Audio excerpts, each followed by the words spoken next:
We got it fixed. Apologies for that.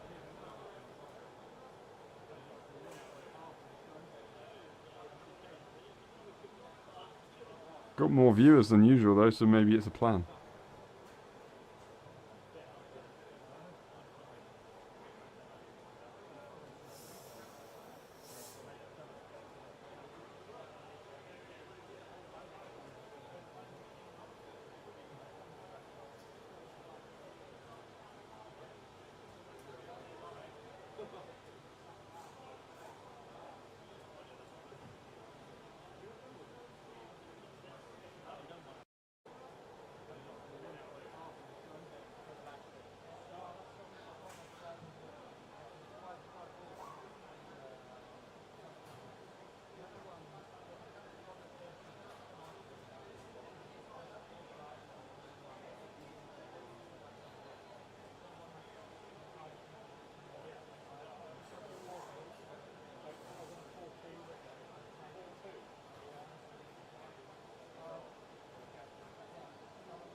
Ready, hold, go!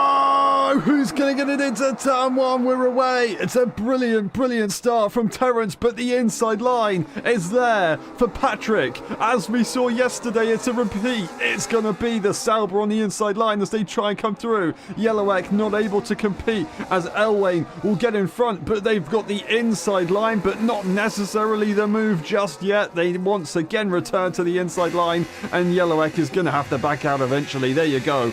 That is the move done for Elwain. Can they keep it on the race circuit? They can, just about. And they're followed now closely by Isaac on track, who's looking racy, and it's all a bit closed up at the back. We've got Jericho Willis looking for an early overtake. Luckily left the space by the Ferrari. Everybody on the medium tyre, by the way. That's absolutely spectacular. Verf goes through as well, and PJ will be looking to try and do something. Yanaldi struggling off the start. Not entirely sure what happened to the Dutchman, maybe having some sort of setting issue as they are on a new system with lots of things going on. Patrick leads the way after a brilliant start. Terence has got a lot to think about here. DRS will be theirs as long as they can stay right behind their rival on track right now. But the serial race winner recently is not going to let anything go too easy. They do darts to the inside line just to go on the offensive, just in case Elwain tries to do anything to get back at them. But here we go though, it will actually be an overtaking opportunity for Terence on the inside line into turn one. They go for it. It's going to be steady on the brakes, trying to size up the move here on their new rival that they haven't raced too much. They're looking at the switchback of dreams, and it's going to surely be a back out moment for the Star Racing Bull, but no, they don't back out. Instead, they try and be brave. It didn't work out. It's lucky that it didn't cause an incident, as that was the front wing of Elwain that was compromised there, and that would have actually worked out perfectly for Terence, but not very sportsmanlike. It wasn't intentional in any way though, so we can't take that into consideration. PJ on the attack on Verf actually, as they're trying to get around Jericho Willis themselves, but these guys stuck in it a little bit. Everybody in the train at this stage as we travel through lap 2, and DRS is enabled. A brilliant way to start the race. It was a very neat move from Terence, but it's not over because they are being chased, followed and caught by Patrick in that DRS zone. It's surely going to be an overtaking opportunity by the time we get to the first corner at least, if not the final corner. They're not going to go for the outbraking manoeuvre, but we can see Elwain is looking very hungry and they might want to go for something. DRS available. Is the double overtake going to be the move here? It's not going to be, but it will be the Racing Bull closing in, turning off the battery, harvesting and carrying on their way. The rest of the field just snaking through. It's Jericho Willis who gets a bit of a tap from Verf. Verf trying to push their old rival through the corners, but it's not quite able to work. That's actually DRS there. Sorry, Patrick has made a mistake. Elwain goes through, and that's what's caused the 6/10 split. Now, all of a sudden, DRS is lost. Terence has an opportunity to break away here. Clearly the faster car in qualifying. Do they have the race pace? Does Elwain have what it takes to dig deep in a couple of laps to gain that DRS and bring them back into safety around a circuit that has 3 DRS zones? It would be very powerful, and it looks like they're pushing. Can they push to perfection? Oh, they've just missed out, I think. There's the DRS detection line.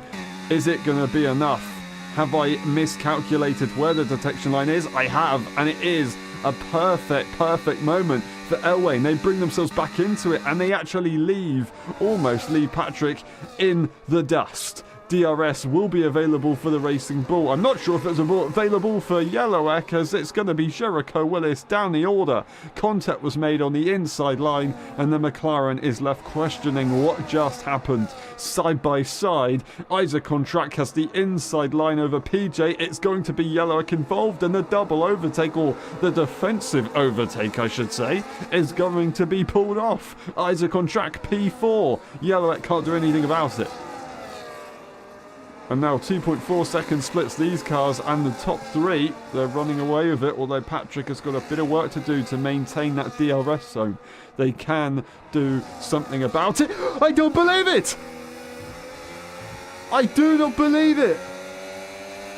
Terence is out of the Grand Prix. We saw Verf collide there yesterday in the wall. We saw Charlie in qualifying.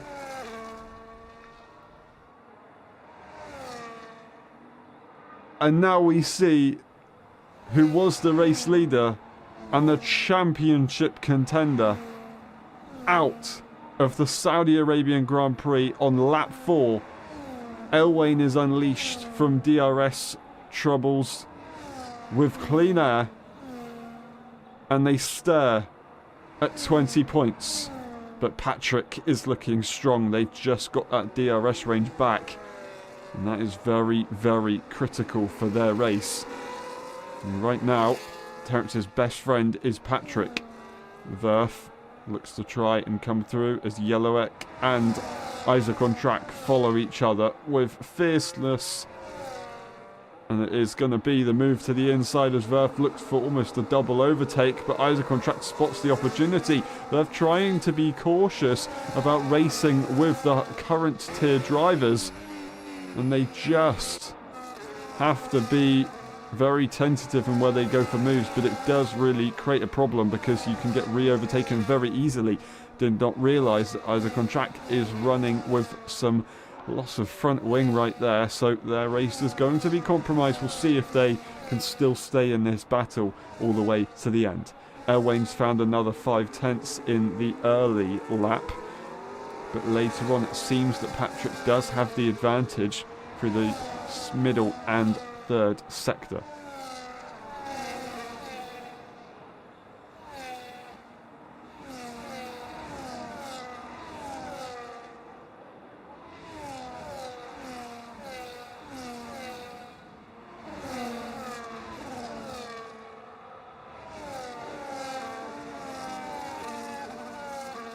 And once again, Patrick seems to have the advantage. There's DRS for Verf. They go for the move.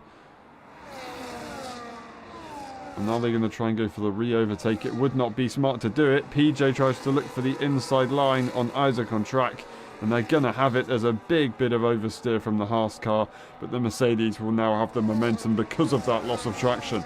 DRS is available for both drivers. ERS is available, but not by much. And then they do send it into the corner, and they stay ahead. PJ is now into P5. We're still yet to see Jericho Willis find their way back into this. Do they have damage on that car? They do. So they did hit that wall on the inside pretty bad.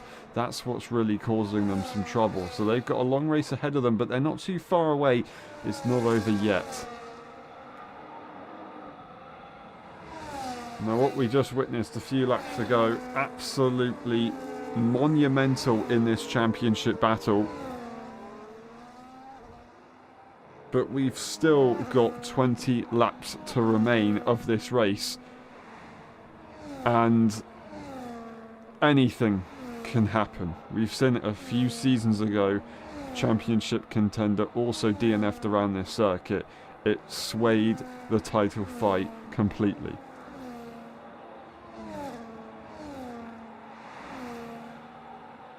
All eyes on Patrick. Can they do anything again in this race? They're not exactly falling away rapidly. Wayne does seem to have a nice advantage right now. Verf is catching that battle. We've got PJ sat in P2 in this train. They love this circuit. Been here many, many times. Although they may have not raced a full season. They do like to arrive to this track that suits their driving style quite well. Or it used to at least, and now they have good memories to do enjoy taking the car for a spin on it. Ideally not a spin and more of a masterclass drive. There's Yellowek having a bit of an issue with track limits. Hopefully they don't do that too many times, because they will get themselves a time penalty.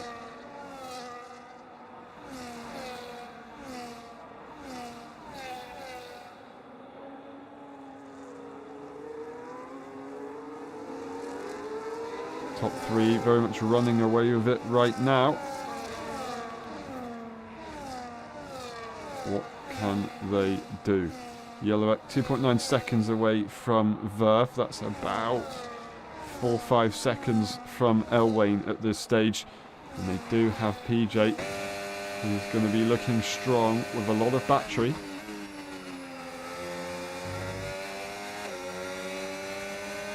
So that's Yanodi. Now behind Jericho Willis. Jericho Willis back into this battle, moving all the way to the right hand side, going as far as to the wall to risk getting damage to try and stay in the tow. I'm not entirely sure if that was the plan, but the move is made. DRS was available. Now they've got to blast the ERS to the first corner to make sure they don't get re-overtaken, and they'll be good to go. But they turn the battery off. It invites Yellowek back to the inside line. PJ's still going to have the advantage, and they will still maintain that position, no problem.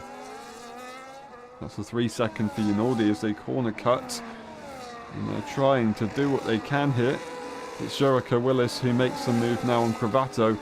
It is Yanaldi right behind with the first time penalty on lap 8 out of 25. The Aston Martin with a lot of battery in that car, but still trying to get used to a few things. The race winner, multi-race winner this season, and the race winner from the sprint race in Brazil has come back, but not had the best time.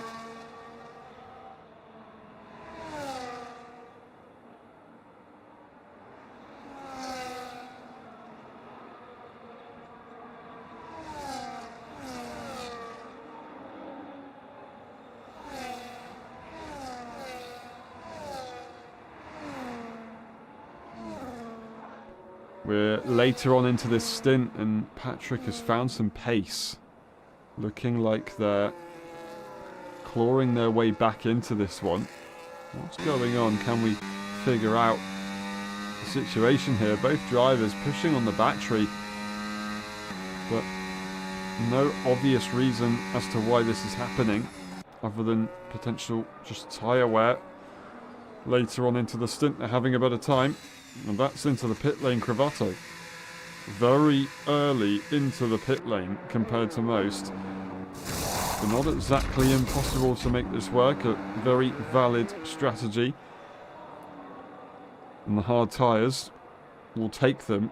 So what should be a very nice undercut, as long as they can get used to those tyres quickly, adapt to them well, and use the pace, not make a mistake. This is when you really don't want to hit a wall and get yourself a bit of damage, because you've then got to do the majority of the race with a very, very suboptimal front wing.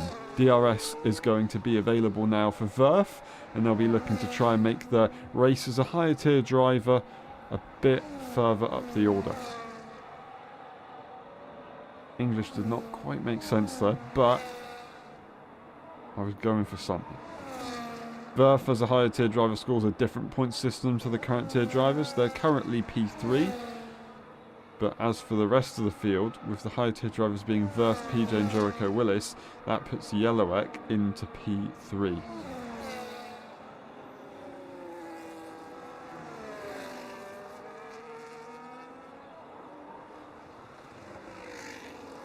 Now almost maintaining the gap at this stage. Patrick does to Elwain, but they go into the pit lane as well. 1 lap later than Cravato. Verth follows along. They got the experience from yesterday. PJ stays out. Jericho Willis in, also with experience from yesterday. And you know what he follows. That 1 lap undercut's going to be useful for Cravato. All of these guys are going to have some decent undercuts on the rest of the field that haven't pitted. And Elwain is going to be caught by probably everyone. As we saw yesterday, the undercut was incredibly beneficial. But actually, you look at that, unfortunately, Isaac on track did not get their front wing changed. Maybe that was tactical. They may have asked the game not to do that, but I believe they probably would have wanted it to happen. But unfortunately, they didn't enable it to be the option. It doesn't always automatically... No, scratch that. They haven't pitted. I thought they pitted for some reason. I'm not entirely sure why. Now, P1, Patrick. It looks like they're going to be in first place by the time we cross the line on the next lap, assuming that Elwain is going to be in the pit lane. Of course, Verth might take that position out on track, but for the higher or current tier drivers, they would be looking at having that top spot. Now Elwain into the final corner. Just watch to see, does that pit symbol come up? Here goes Verth with a lot of battery, a lot of DRS, a lot of speed ahead. The two friends are going to be very easy on each other, not getting in anyone's way. It is Elwain, it is PJ, and it is Isaac on track into the pit lane. Hopefully, Isaac on track can get that front wing sorted out. Elwain leaves their pit box, but they've got to go all the way down to the first corner before we see any sign of them. They leave the pit lane there. They have been jumped. The warm tyres are going to be very nice for Patrick. Are they going to be able to utilise this right here? They're not exactly directly in the dirty air of Verth, but I think in the F1.5 game, cold tyres just don't seem to trouble you that much once you leave the pit lane. And Elwain holds on to DRS once more. Patrick has still effectively gained about 2 seconds. They were about 1.5 seconds away before, and now Elwain is about half a second behind, more or less. So 2 seconds advantage from that undercut has been made, which is very, very useful indeed. They've now got track position over Elwain, and they can try and control this race. They've also got DRS, which is going to be very nice indeed.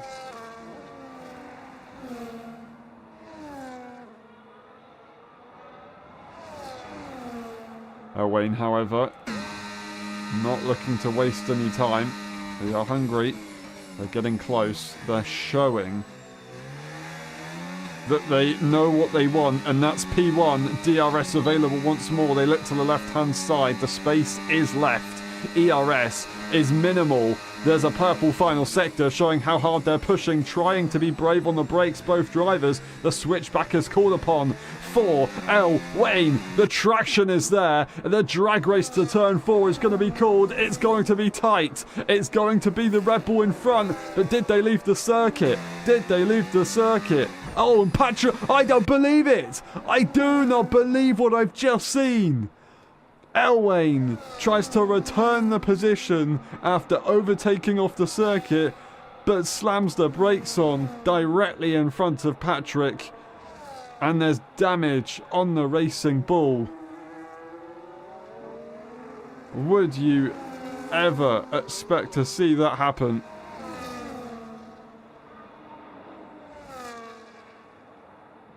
What a way for the battle for the lead to go. Not entirely sure how this one is going to play out. It's going to be complicated for the racing ball, I'll tell you though, that's for sure. DRS available. Airwayne will power through. They take a wide berth to show their apologetic car movements, but they still have to do everything they can, and their best choice now is to just do qualifying laps to the end of the race and make the most of the situation that they've just created. Jericho Willis gets the fastest lap as they put the pace on, and they go for the move in the meantime as well on Yellowek, but the switcheroo is back upon them. It's turn 4 once again, the drag strip, which is the most dangerous drag strip ever, it feels like. It never really goes that well, but this time the higher tier driver backs out and keeps everybody safe. Cravato in P7, watching that battle happen in front.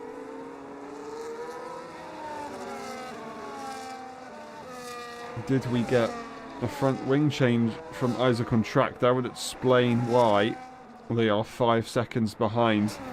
They do have pace. Can they still get themselves back into this race? Yanaldi up ahead with a time penalty as well. They can do something about this. 3 seconds, 1.6 seconds away from Yanaldi at this stage.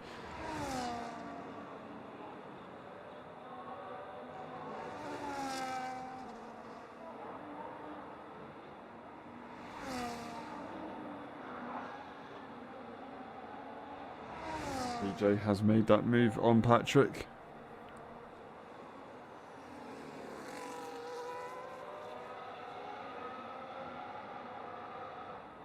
As we see Patrick into the pit lane. Patrick into the pit lane for a new front wing. They don't wish to continue on that strategy. They've gone for another set of mediums. And Jericho Willis retires. Oh no! On turn 1? Turn 4, sorry.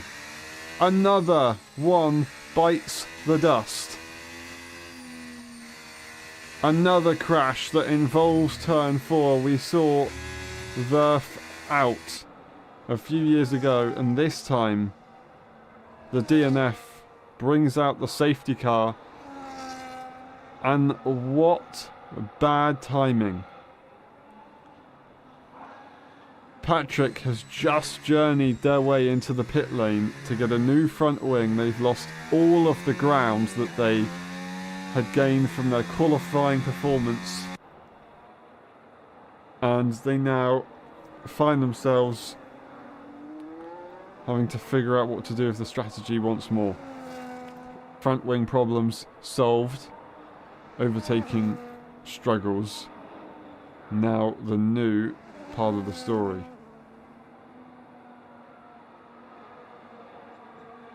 Berth dives into the pit lane as expected. And you can go to the end on a set of mediums at this stage. I'm going to assume that Patrick's going to stay out for that reason. The hard tyres are the safer option, that's for sure true. What have we just seen? What have we just seen? Elwain onto a set of soft tyres for the final stint. Yellowek onto mediums. Mediums for PJ, mediums for Cravato and Yanaldi. I think the most sensible driver right now is still Verf. A straightforward strategy is from P3 to I'd say 8, although Patrick's a little bit more of a complicated situation.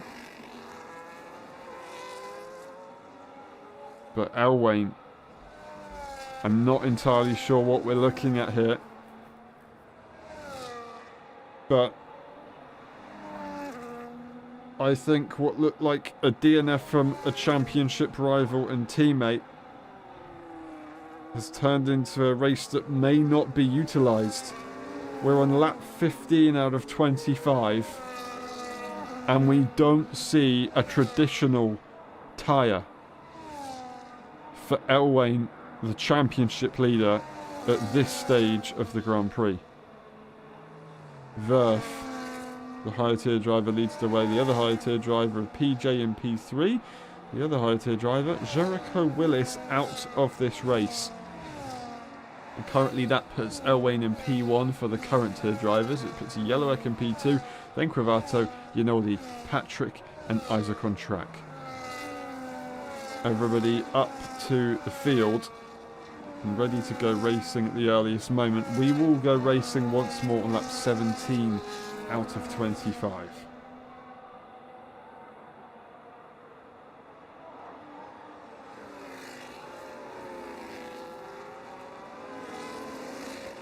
I would possibly be inclined to dive into the pit lane here if I was Elwain. They're not going to do it. They're going to stay out and they're going to try and take these tyres to the end. The good news is they get to spend 2 laps under the safety car. So they'll use a lot less tyre life. And they might be able to make it to the end of the Grand Prix. The other good news is that they'll be very quick off the start. The bad news is the tyres are very hungry around this circuit, the Jeddah Corniche circuit. And they're going to have a very hard cliff performance-wise. The tyres, the performance is just going to drop off like a cliff. That's what the cliff means. And that's the problem. That's Yanoldi making a mistake under the safety car conditions. Or maybe an incident, we're not entirely sure. There's no damage. But they have lost 2 positions. And that is unfortunately just going to be a bit of acceptance for them. They can't retake those positions before the restart. Whatever happened there, I do not quite know.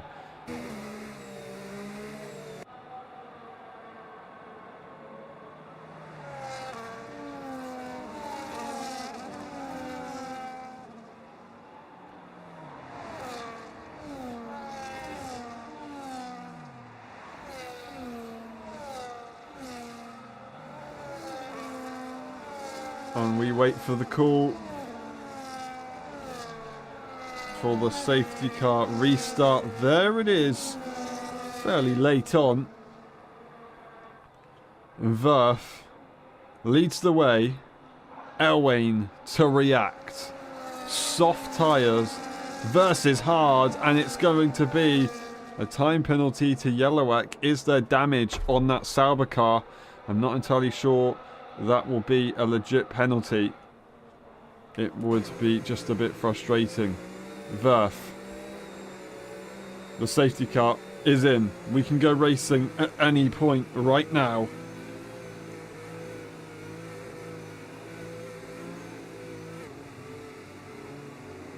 And surely they've gone for it. Surely they've gone for it. They haven't. Now they dart it. And that is a brilliant restart from Verf. As unpredictable as ever. It's going to be Elwain though with the grip to react nicely, and they pull away from the rest of the field. Yellowek looks to the inside line on PJ in the earlier stage. They break late, but it's not going to be enough to get past the veteran of PJ. As we see Patrick in front as they make progress early on. Brilliant stuff. It's side by side with Cravato and Yanoldi. Off the circuit goes the Ferrari and they stay ahead. But Yanoldi is not letting that one go easy. They know they need to get back through. Looking very racy, trying to go side by side. It's Elwain who follows closely with the higher tier driver of Verf on that soft tyre. They need to tag along to DRS range to give themselves the best chance in this race. Of course, that incident happened earlier on as well, so they've got to just utilise the performance, and for their sake, they are going to be frustrated with their safety car. PJ, P3, not able to hold on to DRS range at the moment. DRS just about kicks in now, well, it will kick in on the next lap, and you'll see Yellowek and Elwain have that advantage. Patrick's got a little bit of work to do to get that DRS, but they are very much on their way.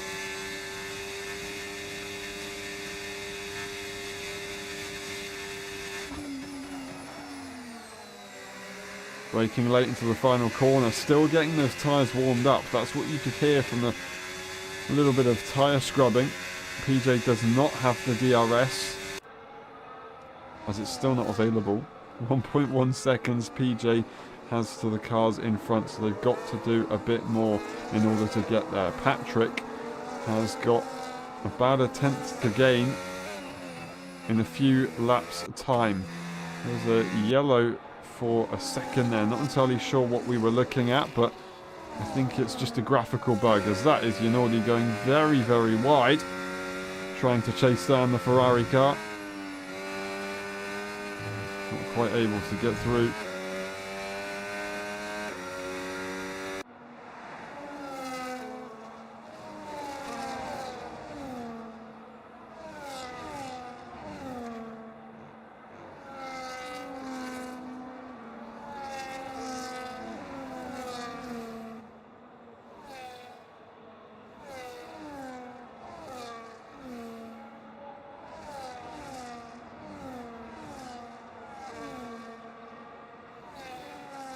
Chasing one another.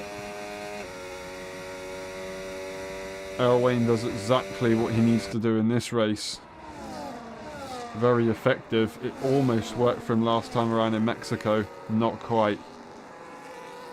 PJ, the next tyre tier driver, and they've got Yellowek, who's not giving them an easy time right now out on circuit. Trying to break the tyre is the Mercedes. They do then eventually keep themselves in check as the Sauber does catch up. Patrick is within DRS range, and they're looking hungry for a move. Fighting for the victory earlier on. And then everything changed. And now they've got to try again.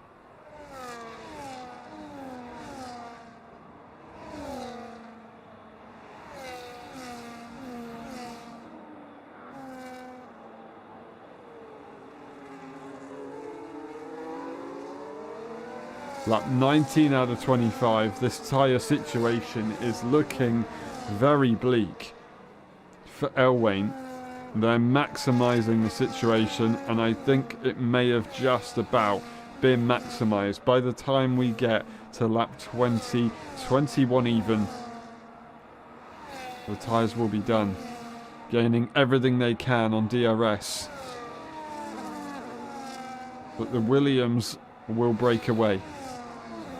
PJ still holds on nicely, and there's nothing that Yellowek can do right now.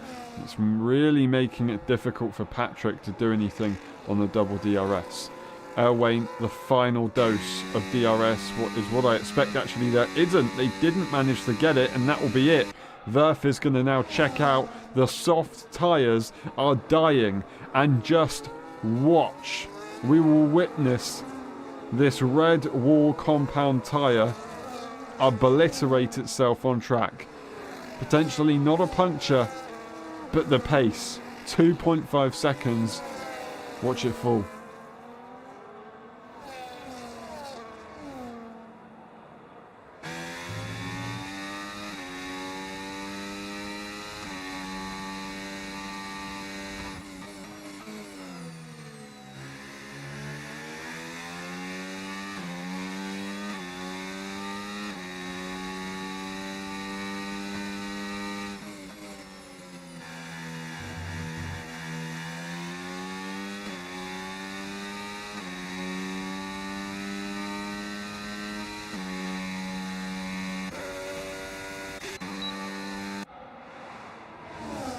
Yellowek under threat here. They lost DRS range just for a moment from PJ. I think they've just done enough to get it back, but no, they've gone off the circuit. So has Patrick at exactly the same time, and both drivers get time penalties. Yellowek, 13 seconds of time penalties.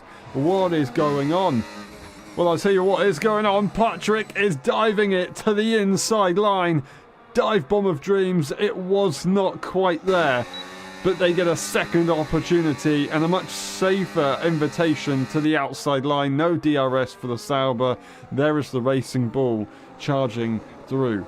The 3 seconds to their name is going to make everything just a little bit more complicated. You can see how much Elwain has now dropped. Verth runs away. Elwain backs up. PJ catches up. And Patrick, well, they've got a few things to look for here in this battle. They've got a plethora of time penalties. Well, I say that. That's Yellowek. It's more of a time penalty to deal with. 3 seconds to Patrick's name. They've got to gain, well, effectively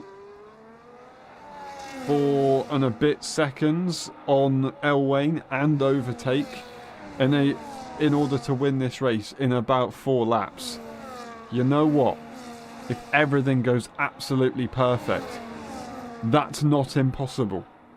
What you witness now is PJ sitting behind Elwain. Their pace is going to be slightly hampered by following the dirtier of the Red Bull car. It's the best interest of Elwain to allow PJ to go through immediately and lose as little time as possible. They do that, but still, it doesn't make a difference because Patrick looms. Patrick is on their way as they try to hunt down their first race victory in LSI in their second start.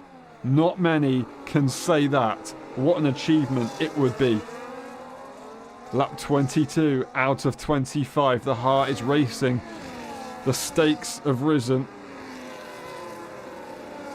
Now Elwain, their race is going to get exponentially more difficult from this point onwards. You can just see how much the tyre is sliding around the circuit.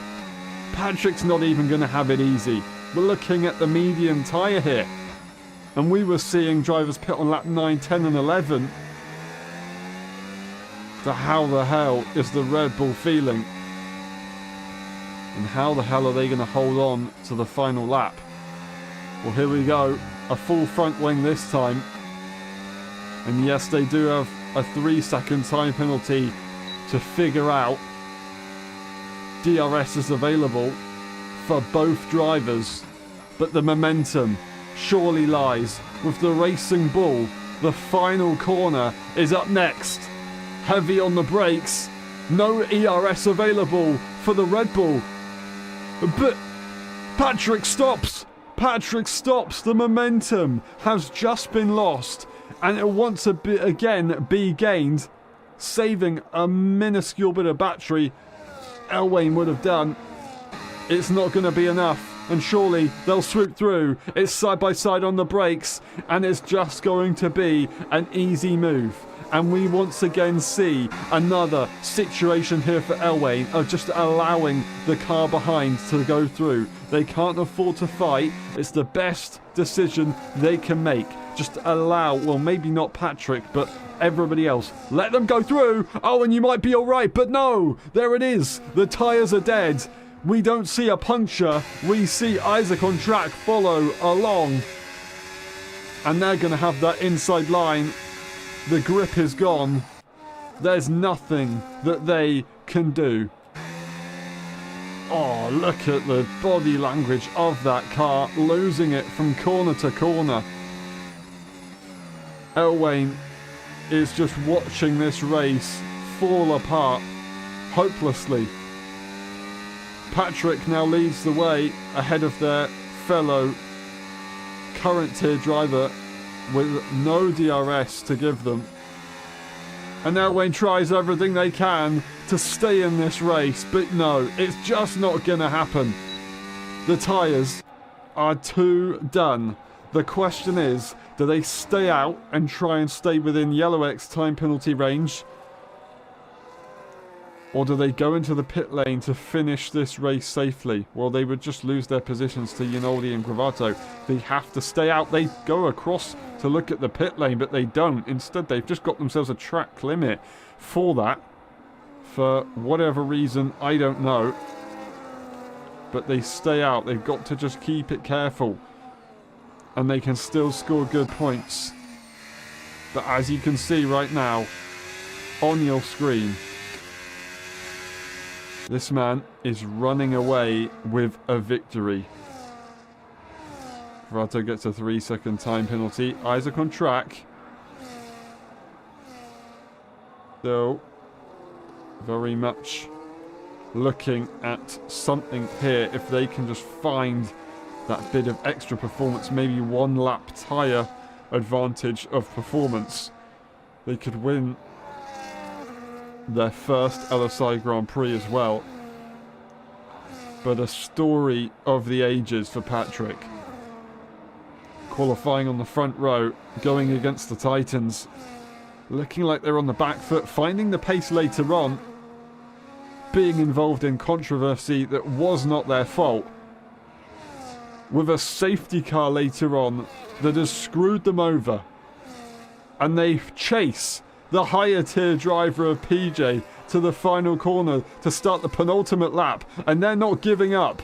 They are not giving up. DRS available. They want to go for P2 on track. They look to the right hand side. It's going to be a swoop. It's going to be PJ who stays with the Racing Bull going off the circuit. They're going to have to give that position up, and they will do so. PJ now ahead. Isaac on track. They're not that far away, but I think it's still going to be going to Patrick at this stage of the race.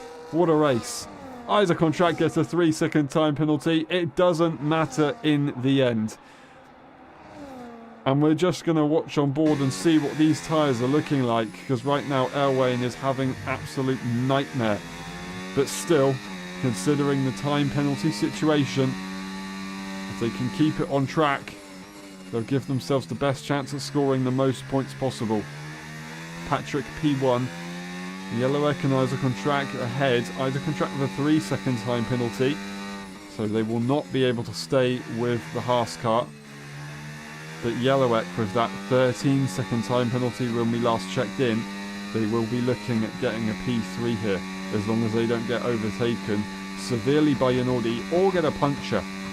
And Verf rounds the final corner to mark a brilliant race. What a drive. Verf wins the Saudi Arabian Grand Prix overall. PJ is fighting it side by side into the final corner. It's a drag race all the way up to the line as Patrick will jump in front. Patrick, for the first time ever, wins in LSI. Absolutely extraordinary stuff. Front row to victory. Isaac on track will take P4. Yellowek in P7 as they drop behind Yanaldi as well. Absolutely amazing stuff today that we've just seen. There are very much winners and losers in this race. But right there, it's Verf. It's PJ. And then we see Patrick, your current tier driver winner. Verf takes the win with the fastest lap from the back of the pack. It's PJ in P2 and then Patrick in P3. Isaac on track, Elwain, Yanaldi, Cravato, Yellowek, and then DNFing earlier on with Jericho Willis and Terrence. We save the results. We go through the race director just in case. The track limits can be tricky around here. Not too many notifications for any issues in fairness. And we'll be back in a bit for the post-race interviews.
Hello everyone and welcome to the post-race interviews of the Saudi Arabian Grand Prix. That was one hell of a race that we just witnessed. We start with Cravato. Cravato, there was a big old train for a big part of that race. The start of it was pretty intense. The safety car mixed things up. Can you take us through your race?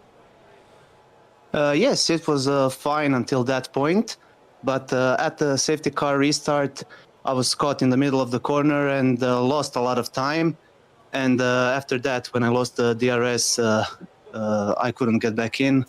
And that was it. But until then, it was looking fine. I was actually looking like a podium was possible. But anyway, it's all fine in the end.